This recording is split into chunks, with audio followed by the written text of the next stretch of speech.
Y nada, bueno, pues presentar ahora a Aaron Fernández del Olmo, agradecer el viaje que se ha hecho de ida y vuelta, que estaba en la SED y ha venido para acá esta misma mañana, o sea que muchas gracias, Aaron. Le presento, Aaron es neuropsicólogo clínico acreditado por la Comisión Nacional de Acreditación Profesional, que aprovecho un segundito para acreditémonos. Un doctor en psicología con máster en estudios avanzados en cerebro y conducta y máster en neuropsicología clínica básica y aplicada. Ha trabajado como neuropsicólogo clínico en el Hospital Universitario Virgen Macarena, la Asociación ARPA, el Centro CIBET o el Hospital San Juan de Dios de Sevilla, atendiendo población infantil y adulta.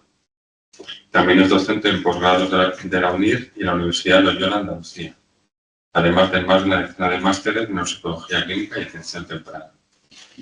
También ha publicado más de una decena de artículos de investigación en revistas JCR y así como varios manuales de neuropsicología y capítulos en varios libros. Así que nada, muchas gracias, Aaron, y te escuchamos. Perfecto. Pues creo que se me escucha bien, ¿verdad? Sí.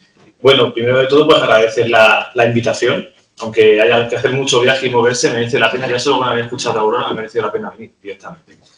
También, de hecho, quería dar eso, la enhorabuena, ¿no?, por hacer este tipo de jornadas para dar conocimiento informal. Y casualmente, cuando comenté a una compañera neuropsicóloga que yo venía aquí al CEDAC a hablar de anosognosia, que iba a coincidir con Aurora, me dijo, pues fíjate, a varias personas de mi entorno que se han encontrado con un daño cerebral de golpe en su vida, les he recomendado el libro de Aurora para que entiendan a ese familiar. Y ha ayudado mucho. Esa cosa ayuda muchísimo. Parece que no, pero al final todo lo que intentamos ir transmitiendo ayuda. Y yo voy a intentar transmitir algo desde mi perspectiva. Hoy desde la parte más de neurociencia, redes cerebrales y conciencia, pero lo intento llevar también al campo de batalla, ¿no?, a lo que nos encontramos en el día a día, porque también he tenido mi etapa, ¿no?, en ese entorno asociativo y sé lo que es cuando la nosonosia no tiene ni el paciente ni la familia, sino tiene el sistema, el que no es consciente de las dificultades que puede tener una persona. Entonces también eso sí lo voy a intentar resaltar lo más posible, aunque claro, obviamente yo era de la conciencia, porque si hablamos de la falta de conciencia de déficit, bueno, ¿qué es la conciencia? Si al primer punto tenemos que plantearnos, ¿no? Pues claro, si hablamos de anosognosia, pues tiene que ver con reconocerse a uno mismo, ¿no?, con aspectos de uno propio, ¿no? Ser capaz de reconocer sus limitaciones o sus percepciones o su esquema corporal. Hay muchas cosas. Está la definición del libro, ¿vale? Al final es un desorden en la conciencia humana, afecta negativamente a la persona para experimentar subjetivamente, con una pérdida que haya tenido neurológica o neuropsicológica. Es decir, no es capaz de darte cuenta de que algo no está como está, de que has perdido algo. Pero pasa un poco como me suele pasar cuando entramos en estos temas más neurocognitivos. Yo muchas veces no veo tampoco reflejadas las emociones. Por desgracia, cuando hablamos de personas con daño cerebral que tienen un alta porque ya pueden caminar o pueden hablar un poquito mejor, notamos en la parte emocional y cómo eso afecta. Porque aunque esto sea al final, no es lo mismo cómo nos vemos a nosotros mismos o cómo nos sentimos. No es lo mismo, o no sé si estamos hablando del yo, y habría que preguntarse qué es eso del yo también. Habría que preguntarnos también si la anosognosia puede decirnos algo sobre la conciencia. A día de hoy seguimos intentando entender qué es la conciencia y si hablamos de la falta de conciencia del déficit, como digo, pues si no tenemos claro tampoco qué es la conciencia, puede dar lugar a errores ahora de interpretar qué es lo que está sintiendo, ¿no?, una persona cuando no es capaz de integrar las dificultades nuevas que le van a acompañar pues gran parte de su vida o el resto de su vida, dependiendo del tipo de alteración que sea.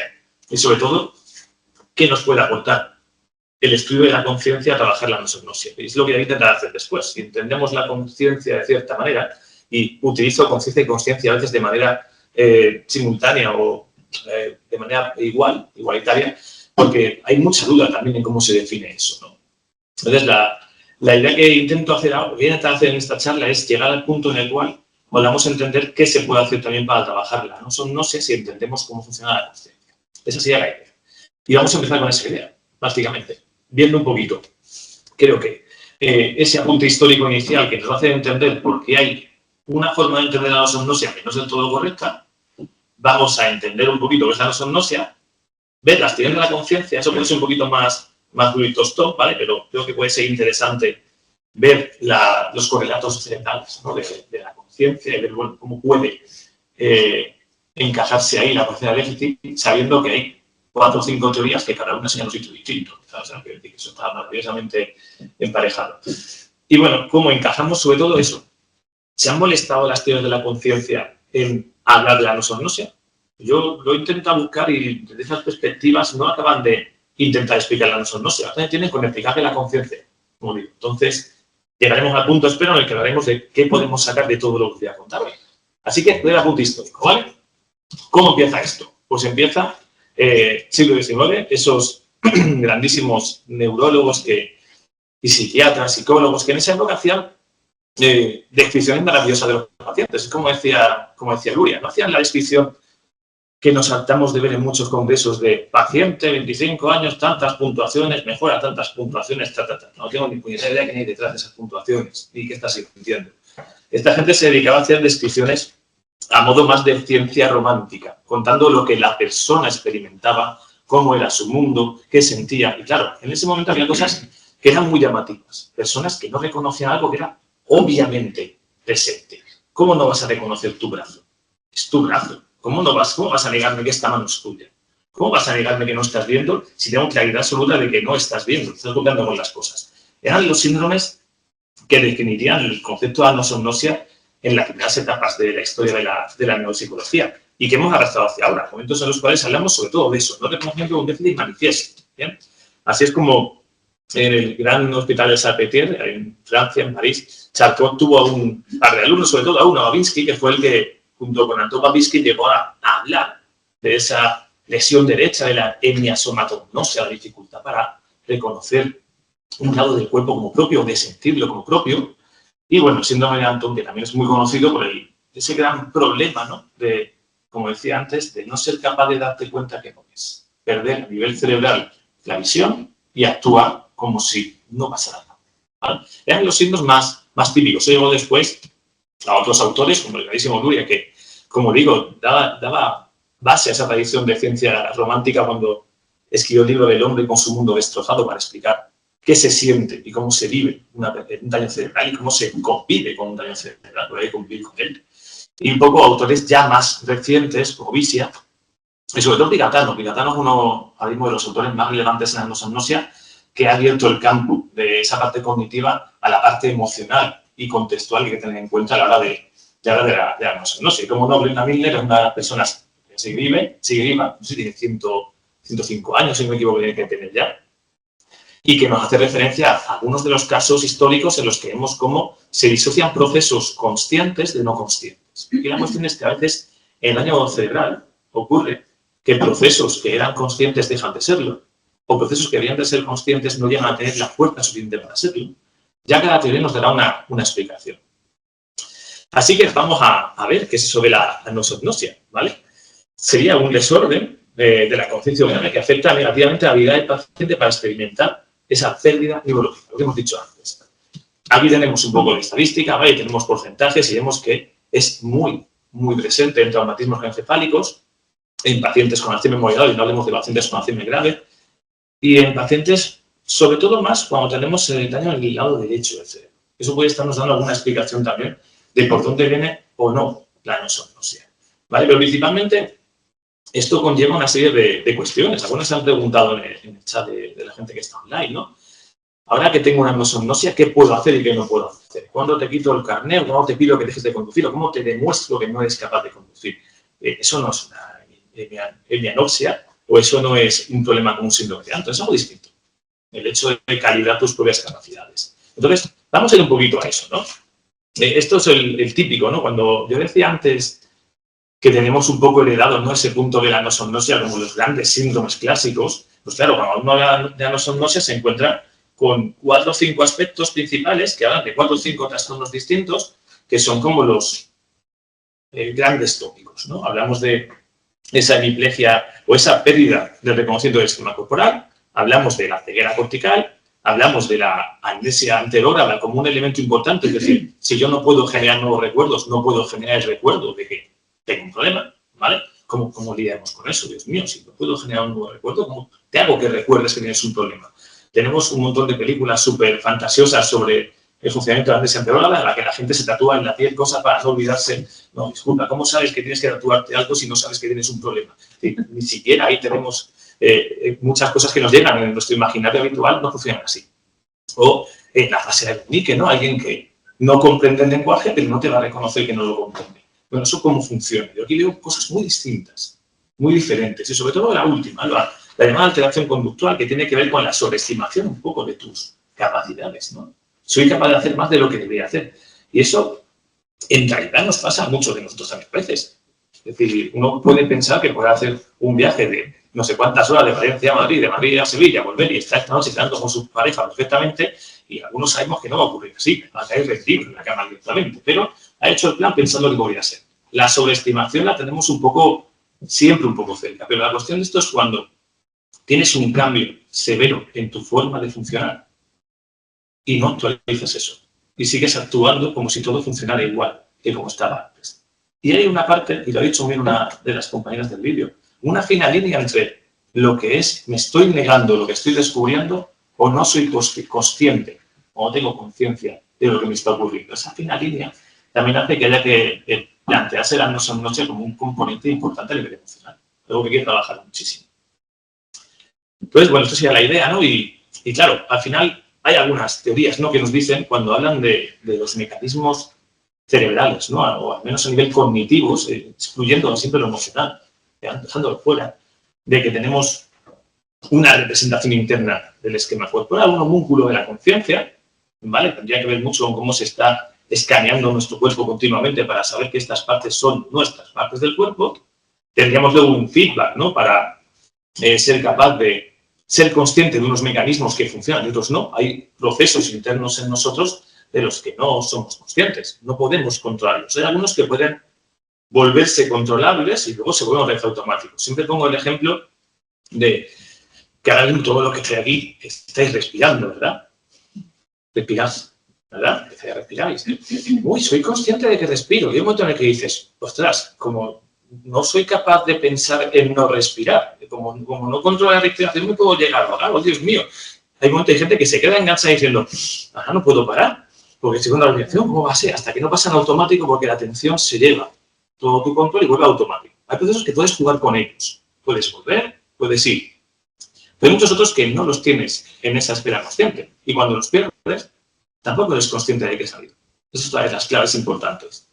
Y, por supuesto, esa estimación de la que hablamos antes. Yo creo que esas tres cosas, estos tres elementos del modelo clásico de Wolver y Barr, realmente hacen referencia a tres elementos muy diferentes en la anosognosia. Y a veces los mezclamos. De hecho, lo veis, informe, paciente con anosognosia. No te explican exactamente qué grado, no grado, sino a qué se refieren con anosognosia. El concepto queda demasiado amplio y sobre todo cuando ya entramos en los aportes que ha hecho Vigatano, ¿no?, cuando hablaba de lo cognitivo y lo emocional también. Hay una parte emocional, contextual, una cultura, una situación que puede hacer que tú no puedas tener derecho a aceptar que tienes un déficit. Una cultura de trabajo, por ejemplo, que no te permite que tú hagas un déficit que te impida llevar tu tarea en el día a día. Pero obviamente eso lo incluye Vigatano, y él es una persona que dio una charla hace unos añitos en Almería, que hemos estudiado por aquí en España, hizo referencia a una cosa muy, muy interesante que también había hecho referencia.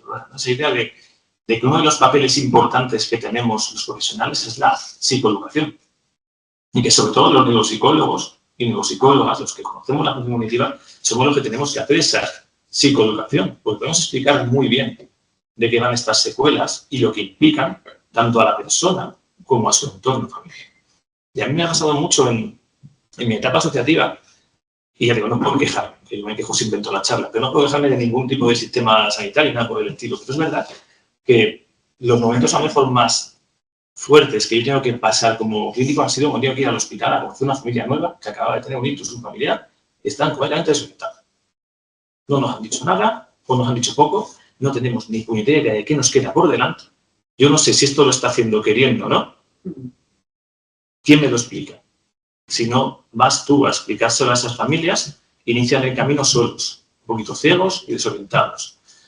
Y no es fácil el camino. Si va acompañado, imagino, solo, ¿no? Ya lo sabéis. Entonces, yo creo que es una cosa importante porque la psicoeducación y apoyo emocional cambia la forma de entender lo que tienes por delante y te da herramientas. Si tienes herramientas, no puedes avanzar de la manera que deberías, ni incluso reconocer los problemas que tienes o que tienen a tu alrededor de una manera rápida y efectiva. Yo creo que eso es importante. Y de hecho, ayer tuve que hablar de un caso que ya había comentado alguna cosita de ese caso, Me dice, pero ¿cómo le explicas esto a la familia? ¿Cómo tratas al paciente?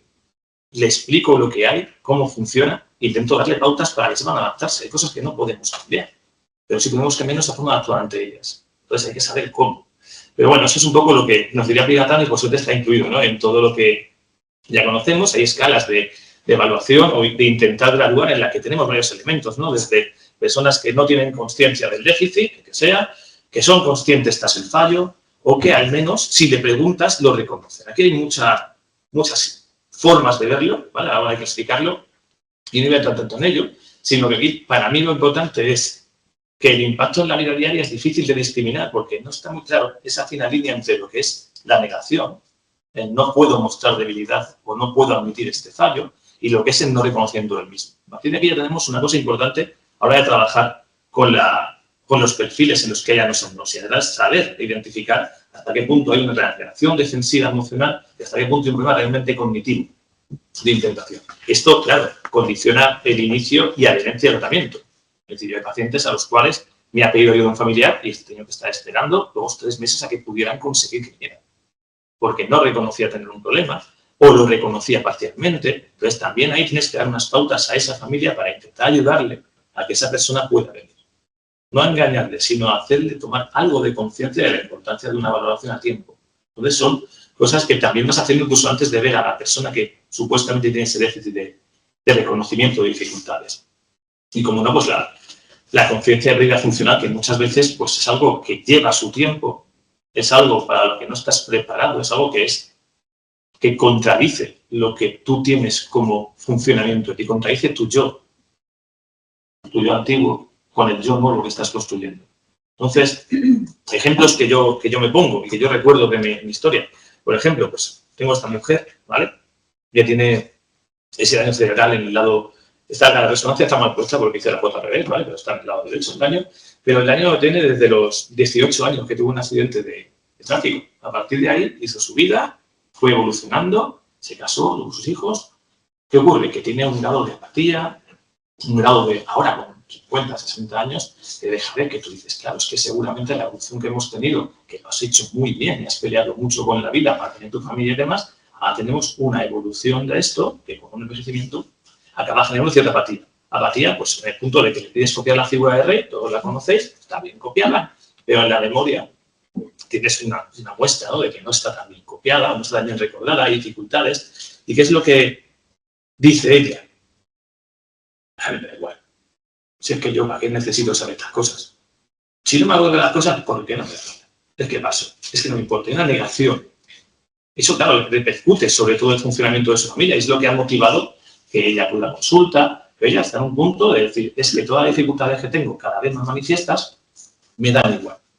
Me dan igual, que la gente trabaje para mí, como decía. Entonces, hay que trabajar con ella para hacerla consciente de los fallos. Yo recuerdo una escena casi cómica, ¿no? De una vez que tenía una boda y que había que intentar hablar organizar por lo menos el vestido. Yo dije, va, llévate por lo menos una buena forma, prepárate el traje, prepárate los zapatos, tal cual. Tenemos una agenda, escribe en la agenda, por favor, que el día 25 vas a mirar lo del traje, por Dios, que tienes que rebuscar que va a llegar el día de sábado y vaya a la boda sin saber qué te va a poner. ¿Alguien de aquí se iría a una boda sin haber lavado la ropa por lo menos una semana antes? Yo me sé de uno que a veces busca el traje por la mañana y se monta las manchas y dice, hostia, ya hemos liado. Pero normalmente lo que haces tú es intentar planificar. Y me acuerdo cómo me llamó por teléfono ese día 25, el día antes, para decirme, Aarón, tengo aquí 4 trajes, no sé cuál ponerme, pero como tú me has dicho que tengo que buscarlo, ayúdame. Y ahí haciendo uno hemos dicho, pero por teléfono, que es más difícil. Pero bueno, ese tipo de cosas al final puedes hacerle consciente de esas dificultades si intentas crear unas pautas. Obviamente, pues, algo fuimos haciendo con ella. Otro ejemplo.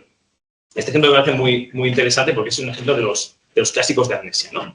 Esto es una mujer, 72 años, esta es la copia de la figura, la hace mejor que yo, ¿vale? Es una copia maravillosa, ¿no? En serio, yo creo que yo haría peor, y más después de todo el congreso que viene. Pero lo cierto es que el problema siempre era, según la familia, que en los últimos años se había vuelto muy irritable, contradecía mucho, muy peleona. Y nada, me traen a consulta y yo lo que tengo delante es todo lo contrario de una persona peleona y guerrillera, una mujer de lo más amable, elegante, sentada en una disposición regia, ella con su bolsito en las piernas en la sala de espera, y digo, hola, yo soy Aarón, encantado, ¿de cuánto? Voy a la consulta, digo, hola, ahora vengo a por usted. Sí, sin problema, joven, no, ahora vengo, soy lo maravilloso. He hecho joven, qué maravilla. Y cuando salgo de la cosa me dice, hola, ¿qué tal? Digo, hola, soy Aarón, encantada, yo soy... Uy, se me ha vuelto a presentar otra vez. Me parece que esta mujer no tiene mucha memoria, todo lo que recuerda a media hora de la figura. De hecho, no recordaba la figura. Es el dibujo que hace, que bueno, hay que decir que hay mecanismos inconscientes de memoria que te permiten tener alguna información, retenerla, pero no soy consciente de ella. Tenía una amnesia antegrada tremendísima, ¿vale?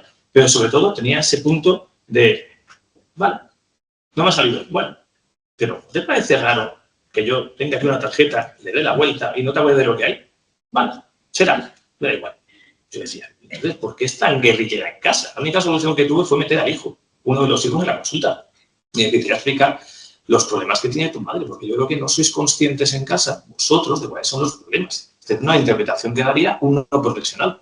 Pero es como la que doy yo cuando veo una humedad en la pared. No tengo ni idea de si es la lluvia, si está. Yo no soy fontanero, no sé nada de esas cosas. Entonces, cuando una persona intenta explicar el funcionamiento de otra sin conocer los procesos cognitivos, pues tiende a hacer atribuciones erróneas. Esos cabreos eran más reacciones de la madre, muchas veces derivadas de soy tu madre, tú a mí no te me quejes, niñato, aquí mando yo que soy la madre, que el hecho de que los problemas reales que había ahí eran de no ser capaz de integrar información. Entonces, claro, quitaba mucho el tema de las broncas cuando lo que había que hacer era entender que había que darle un entorno más estructurado a esa mujer, porque cualquier cambio implicaría que no mantuviera esa información. De hecho, trabajando con el hijo en consulta, él fue consciente de que es que no me puedo creer, no recuerde que una tarjeta, cuando das la vuelta, tenía un dibujo de un gato. Es imposible que pase eso, no es lo que le pasa a ella. Ya te explica cómo lo podemos corregir. Esa era la idea. De hecho, sin ánimo a extenderme mucho, había un signo muy interesante en ella, que era, me decía lo mismo, que cuando llegábamos a consulta y demás, decía de repente, ay, Aarón, es que hoy me duele la cabeza. Tengo como un casco frigio. ¿Sabéis lo que es un casco frigio? ¿Sabéis lo que es un casco frigio? Fue un casco, por lo visto, de los griegos, de esto que se ponían para la batalla. Se imagina a nivel cultural de esta mujer, por Dios. Me da 1000 vueltas, de verdad. Es una maravilla de mujer, ya digo. Digo, pues es, no sé, bueno, hace mal tiempo, no sé cómo usted. Seguimos haciendo tarea. 20, 2 o 3 minutos después, Aarón, es que me duele la cabeza.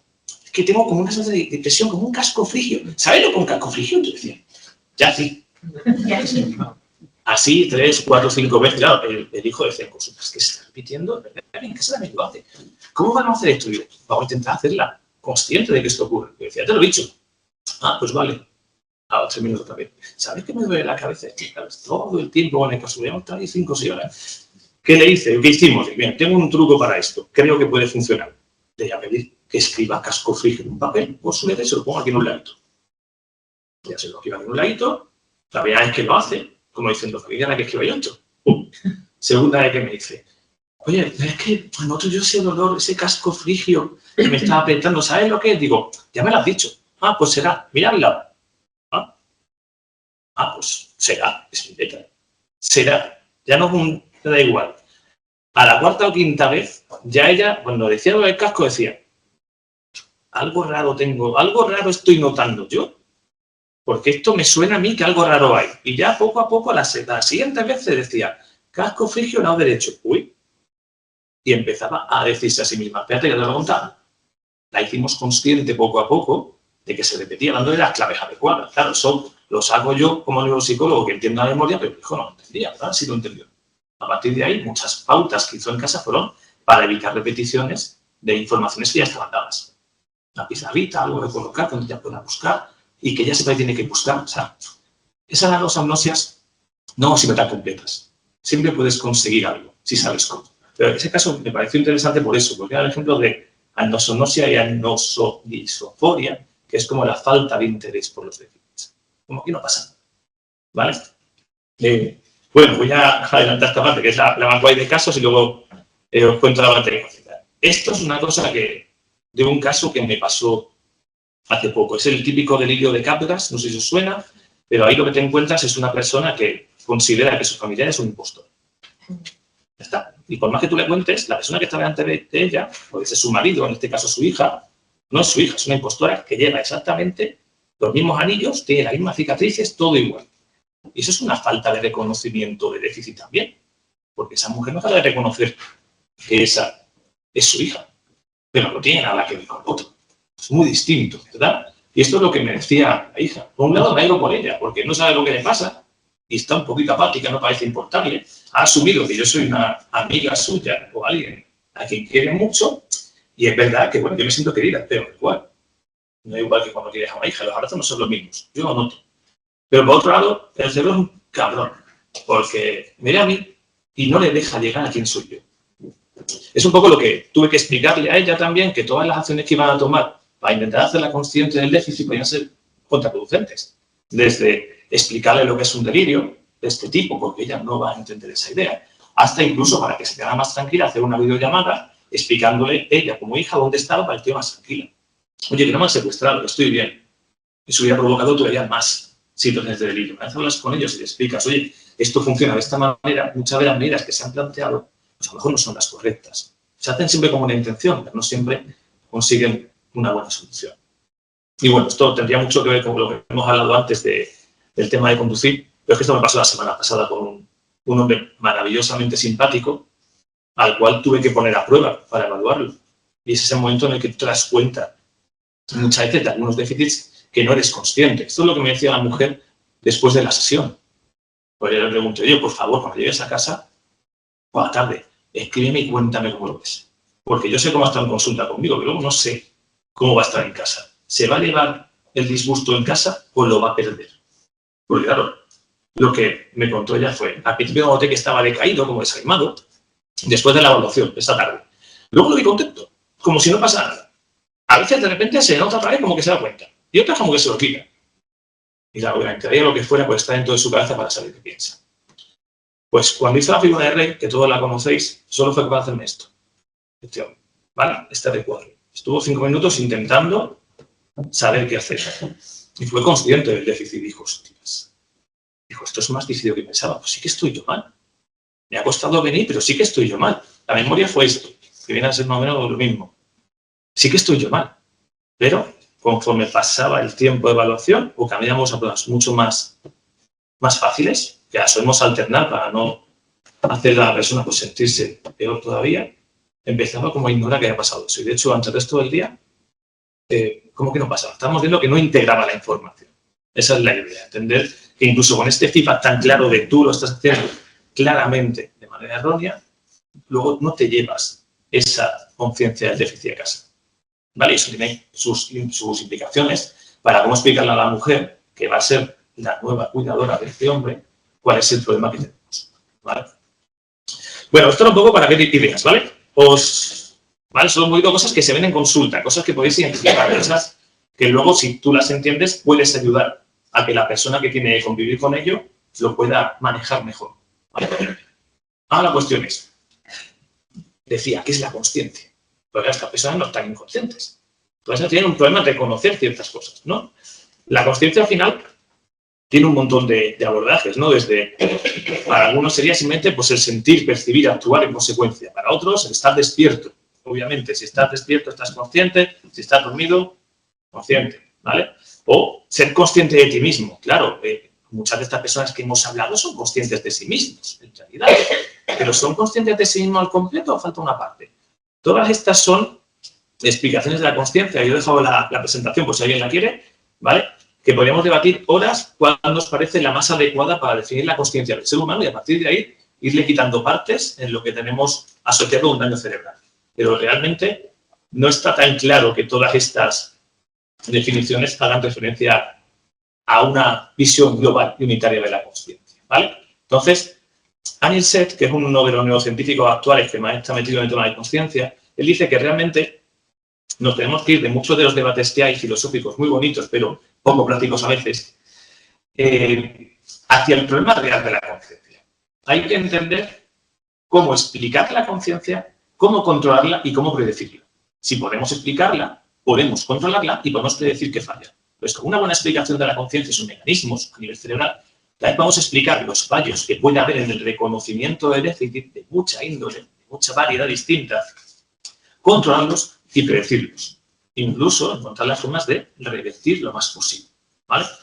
Y claro, para eso tenemos que ver insistiendo que es la conciencia, irnos más a los mecanismos neuronales mínimos para ser consciente. Esto ya es neurociencia más dura, aunque hay algo todavía de filosofía por medio que me parece interesante, porque esto nos puede dar una pista. Este es Netlog, que es otro filósofo, que hace una distinción muy interesante entre la conciencia fenoménica, tu subjetividad consciente, y la conciencia de elementos del entorno, el acceso, ¿vale? Es como, de las muchas que hay, he cogido esta. He cogido el problema duro de la conciencia y debatir 5 horas sobre él. Me interesa más decir que tenemos una parte de esa conciencia fenoménica, de sucesos, de experiencias vitales a nivel subjetivo, y luego de los contenidos. Que esto sonará mucho a lo que hemos visto antes, el famoso homúnculo de la conciencia como una representación tuya entera, y luego la capacidad de coger información del entorno, ¿vale?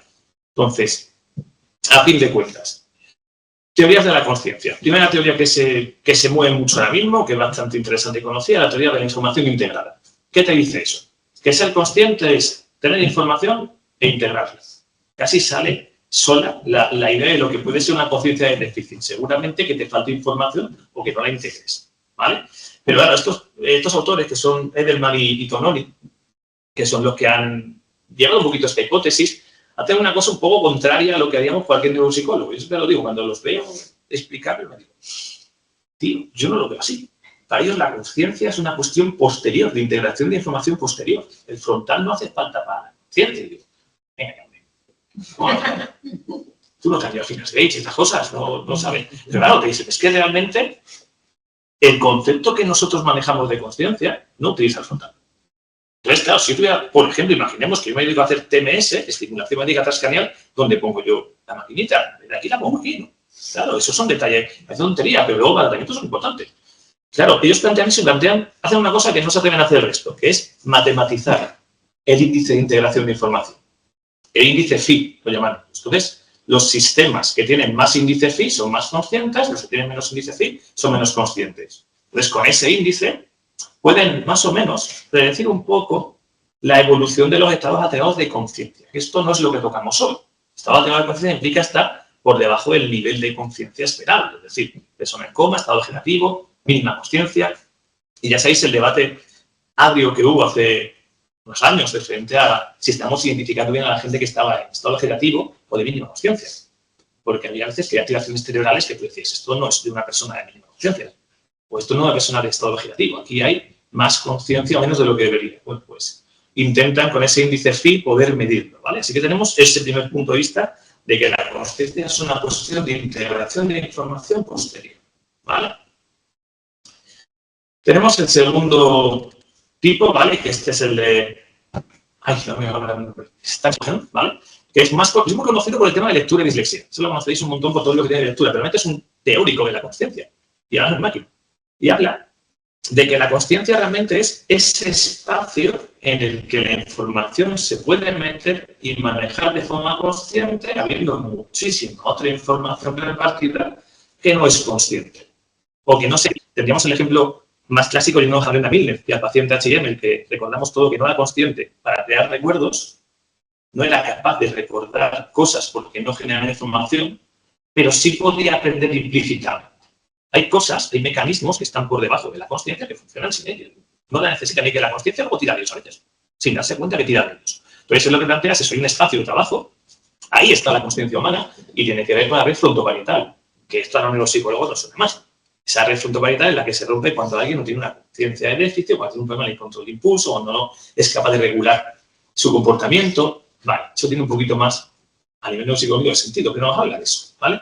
De que hay que llevar ese espacio de trabajo global, la idea teórica, ¿vale? Eso lo veríamos en muchos teóricos y ahí lo dejo. La tercera teoría sería la de las representaciones superiores. Esta lo que dice es que tú eres consciente cuando elaboras una representación superior. Hay representaciones inferiores a nivel sensorial, perceptivas, y luego haces un envío de información al lóbulo frontal, donde lo que haces es construir, integrar todo en una imagen que sea de alto nivel. Casi coger otra información y construir algo así como una representación de tu propio Bernard Bax, ¿vale? De nuevo otra vez al frontal, ¿eh? Ya, menos mal que alguien lo ha tenido en cuenta. Y luego, que no estoy yo de acuerdo con ninguno de ellos, cuidado, que yo no digo quién tiene razón. son teorías que coexisten, pues como coexiste la física clásica y la teoría la cuántica, que tienen cosas que son contradictorias, y ya está. Mientras sean hipótesis que nos ayuden, pueden coexistir, aunque sepamos que algo tiene que estar mal por ahí. Pero bueno, la clave de esto es que la tercera teoría, os sonará mucho, es la teoría de Rentrada, que diréis, pues me suena. Si esta es la de que tú lo que ves, lo tienes que amoldar a tu esquema, de forma que eso hace que tu forma de ver las cosas cambie. Hay un dibujo. ¿Qué estáis viendo ahí? ¿Qué ves? Una cara, ¿no? Pues es una cara. ¿Qué más veis? Una rana. ¿Una rana? ¿Alguien ve una rana, un caballo, un oso? Un alien.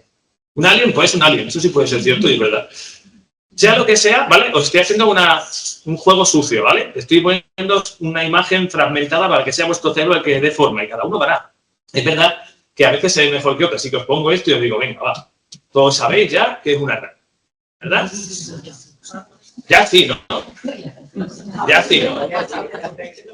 Pero bueno, la cosa me va a decir, qué gracioso, tú tampoco lo sabías. El primer día no lo sabía. Desde la primera vez que la vi, no he podido evitar volver a verla cada vez que veo la imagen. ¿Vale? Ahí está la gracia de lo que hace el cerebro, normalmente. Cuando tiene una información y le da forma a algo, se lo guarda y lo utiliza. Ahora imaginaos que os quito una información. Os quito 20 años de memoria. Y con lo que tenéis, montáis una imagen y os la guardáis. Y ahora actuáis conforme a esa imagen. Desmontarlo. Porque esto, desmontarlo, no hago. Yo ya veo la rana siempre, ya esto de por vida. Vale, a ver, puedes buscar maneras, ¿no? En un momento dado, ponerte disco, pixelarlo, que te dé la gana. Pero en realidad, eso es otra cosa distinta. Por eso es a donde quiero llegar yo. Porque claro, también la consciencia tiene un debate importante y es cuándo se es consciente, según qué teoría. Pues desde estamos en el útero, según la teoría de integración de información integrada, porque tú integras información desde el principio, o somos conscientes hasta que llegamos más o menos a los 6 años, donde empieza a funcionar el lóbulo frontal más o menos a tope, donde podemos pasar el WIS ya en condiciones, donde tú puedes evaluar bien a un niño, porque antes los neuropsicólogos no podemos hacer nada, según dicen algunos, cosa no estoy de acuerdo. Total, esto, ¿vale? Es decir, muchos debates. Y entre ellos se han pegado de palos, también. O sea, las teorías estas, cuando han debatido, no ha sido tan bonito como un debate intelectual. Aparece más el salvamento, como digo muchas veces, gente gritando y demás. Porque ellos hicieron un estudio comparando las teorías y lo hicieron intentando verificar hipótesis. ¿Quién aceptaba con la localización de las zonas cerebrales? ¿Quién aceptaba con qué se activaba cuando había conciencia? ¿Cómo se movía dinámicamente? ¿Cómo se estaba antes de que hubiera un estímulo que ser consciente? Todo esto. Lo he revisado porque estaba buscando a ver si por lo menos estos se han metido a ver la anosognosia. ¿Sabes? Si tenéis teoría de la conciencia, podéis explicar la anosognosia. Y no se han metido ahí, en ese original no. Es algo que echaba yo de menos. Y por eso es lo que yo me iba a meter. De hecho, esto es lo que os decía. Cuando se hizo el estudio comparativo, una de las teorías ganó claramente, claramente no, medio ganó, y los otros hicieron un artículo de 200 autores quejándose de que estaba mal hecho todo. ¿Vale? O sea, hubo una pelea bastante. Entonces, como me quedan 5 minutos, voy a dar una explicación rápida, ¿vale? ¿Cómo explicarían la consciencia cada una de estas teorías? ¿Vale? La información integrada diría que tenemos integración eficiente, que no se integra todo lo que debería la información, ¿vale? Y por tanto, no tienes una representación coherente y unificada de ti mismo, ¿vale? Bien. La teoría del espacio de trabajo global, que esta es la que yo la llamaría de working memory, para ir engañando, ¿vale? Pero bueno, ellos lo llaman así, ¿vale? Hace que no te entra toda la información que tiene que entrar o no acceder a la working memory, no puedes manejar, ¿vale? Entonces, esto te impide poner el foco en elementos que antes podías controlar. Quedan fuera de tu marco de consciencia, que estén, ¿vale? La de orden superior, no construyes una representación y no te actualizas, ¿vale? La actualización implica ir construyendo, ¿vale? Y la de entrada lo que te dice es, pues claro, hay un fallo en los procesos de retroalimentación, entonces tú no eres capaz de ir contrastando lo que tienes con lo que percibes. Entonces, donde tú tendrías que actualizar, que has visto la rana, por ejemplo, como no lo actualizas, nunca ves la rana. ¿Vale? Es esa recursividad, ¿de acuerdo? Entonces, ahora sí, ¿qué podemos sacar de todo esto? Vamos a ir concluyendo. Tenemos una heterogeneidad de la conciencia y de la anosognosia. No son todos los tipos de anosognosia lo mismo, ni van a tener los mismos mecanismos de trabajo. Entonces, si hay diferentes mecanismos para cada problema, ¿por qué no intentar explicarlo utilizando todas las teorías para cada uno de los tipos de anosognosia o de los problemas anosognósicos. Bueno, pues esto tiene una parte de imaginación, como digo, pero al final, si vamos con la de entrada y hablamos de que nosotros tenemos que hacer una reactualización continua y tenemos que pelearnos con el cierre cognitivo, ¿qué es un cierre cognitivo? Pues lo que hemos visto antes, ¿vale? Es lo que pasaría cuando tienes, por ejemplo, un delirio de cátedras. Cuando de repente hay un cambio en alguna configuración de tus redes que te impide integrar cierta información y no te actualizas. Y te quedas con una idea a la hora de interpretar la realidad, que puede ser la de que tienes un impostor en casa, y eso permanece ya fijo como marco de referencia para cualquier cosa que vayas a pensar con respecto a tu entorno. Como está raro, permanece ahí. Eso hay que explicarle muchas veces a la familia, que no hay que pelear contra esa idea, porque no la vas a poder echar abajo. Vas a tener que convivir con ella, ¿vale? También nos encontramos muchas veces en casos de alzheimer, cuando están muy avanzados, ¿no? Esto, claro, esto sería como para mí la base. Esto es una función del cerebro. El cerebro se dedica a predecir con la información que tiene. Entonces, si tú me quitas elementos, tú no me das informaciones o me las das mal organizadas, yo predeciré con lo que tenga. Esto es parte de cualquier acción consciente orientada a metas. Predecimos con lo que tenemos, con lo que nos llega. Si me quitas algo por daño cerebral, predeciré sin ello. Esa es la idea, ¿vale? Entonces, a partir de aquí, ¿qué tengo? Las sensaciones, el esquema corporal. Tengo esa teoría de la información integrada que habla mucho de zonas posteriores, como os he dicho antes, que iluso sin el frontal. Bueno, es que realmente la consciencia de tu esquema corporal es muy parietal, derecha y posterior. Y claro, qué casualidad que la hemiasomatognosia o algunas seminegligencias parten de zonas posteriores parietales derechas. Anda, esto no va a ser el homúnculo, esto que es integral, tiene que estar integrado. Pues puede ser. Y de hecho, ahí está la paradoja, ¿no? De que siempre, este artículo es interesante porque habla un poco de eso, ¿no? De decir, siempre hemos volcado la consciencia en el lado derecho, siempre está al lado de eso, pero realmente hay una parte de ese esquema corporal en el lado derecho, pero falta toda la parte izquierda que aporta la integración también de información. Y vamos a tener que verlo, utilizar esa parte izquierda para ver otras cositas de la nosognosia. Entonces, claro, ¿qué pasaría según esto? Pues que hay estudios que hablan de que para situaciones de heminegligencias o hemiasomatognostias, la estimulación en este sentido no invasiva por la TMS o la TDCS en el lado derecho puede dar buenos resultados. Hágame cuál. Y la hipótesis mía, porque no lo he visto en ninguna publicada, pues saldrá, espero algún día, estarán aumentando el FI de esta gente que está desaumentado por ese daño cerebral. Ahí queda la idea, ¿no? Bueno, eso por un lado, ¿vale? Ya me quedan 3 minutos, ya estoy a punto de acabar. Vámonos a otra parte que nos puede tocar más a nosotros, ¿no? El espacio de trabajo global, esa working memory. Hacer consciente lo que se queda fuera del espacio de trabajo global. Esta idea, esto es el experimento famoso de Libet, no sé si os suena, en el que llegó a decir que nosotros no somos libres porque el cerebro toma la decisión antes que nosotros. Suena, ¿no? Decía, es que me he dado cuenta de que a ti se te ha activado un programa motor antes de que tú seas consciente de que vas a coger la botella. Entonces, lo has elegido tú, o lo ha elegido tu cerebro. Ya está, no somos libres, y esto lo arreglamos. Pero la clave de esto es cuánta cantidad de procesos hay debajo de la consciencia que son fundamentales para funcionar y que no tienen acceso a ese marco, a ese espacio de trabajo global. ¿Y cuántos se van a quedar fuera de ese espacio de trabajo global cuando tengo daño cerebral? A lo mejor procesos de actualización, como puedo tener que utilizar en una fase de Wernicke, por ejemplo, no se están dando. No estoy siendo consciente de esos procesos o tengo que hacerte consciente de esos procesos. Porque muchas veces con pacientes con daño cerebral que tienen afectación del lenguaje, estos que os encontráis que tienen afasia y que empiezan a hablar, no son capaces de modular. Están jugando con mecanismos totalmente automáticos a la hora de hablar a los que se les ha desprovisto de algo. Seguramente del acceso al léxico, de la gramática. Si te peleas con ellos, a veces consigues que hagan alguna palabra controlando mucho la boca.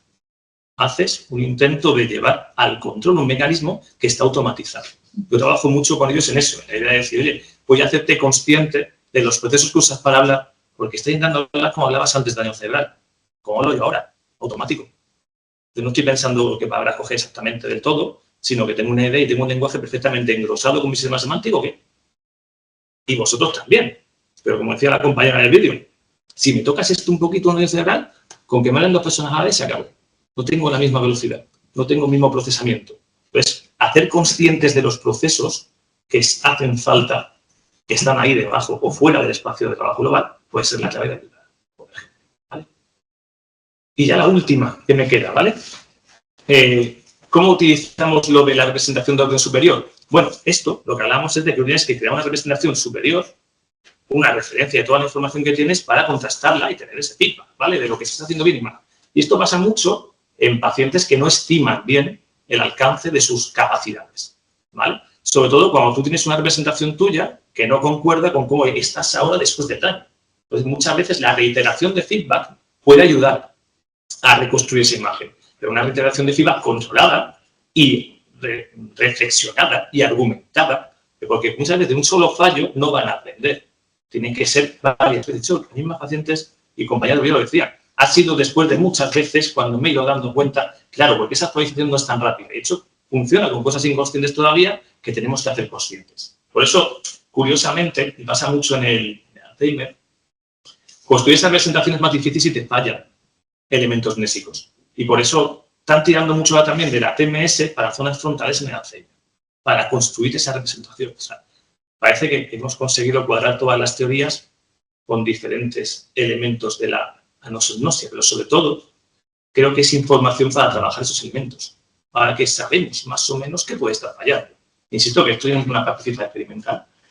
Pero también, como decía antes de la filosofía injustamente, que no aporta nada, sí que aporta, nos podemos ir a Hume, ¿no? Que decía algo así como, hablando del yo, como él decía, lo que era el yo. Porque claro, yo, al final, el tema del yo fue una construcción realmente que hacemos de un montón de percepciones. Esa es la idea que manejaba este hombre en los tiempos en los que vivió. Y decía, me atrevo a afirmar del resto de los hombres, el incluido, que no son más que un enlace o colección de diferentes percepciones que suceden las unas a las otras con una rapidez inconcebible y que se hallan en un flujo y movimiento perpetuo. Continuamente vivimos, experimentamos y nos actualizamos con lo que vivimos y experimentamos. Eso es nuestro yo. Cuando tenemos un daño cerebral pueden cambiar cosas sin que nuestro yo se entere. Y tengan que experimentarlas muchas más veces porque los mecanismos que iban a actualizar tampoco estén funcionando bien. Pero al final, esa es la idea que tenemos que trabajar. Las percepciones, las experiencias, la terapia que hacemos.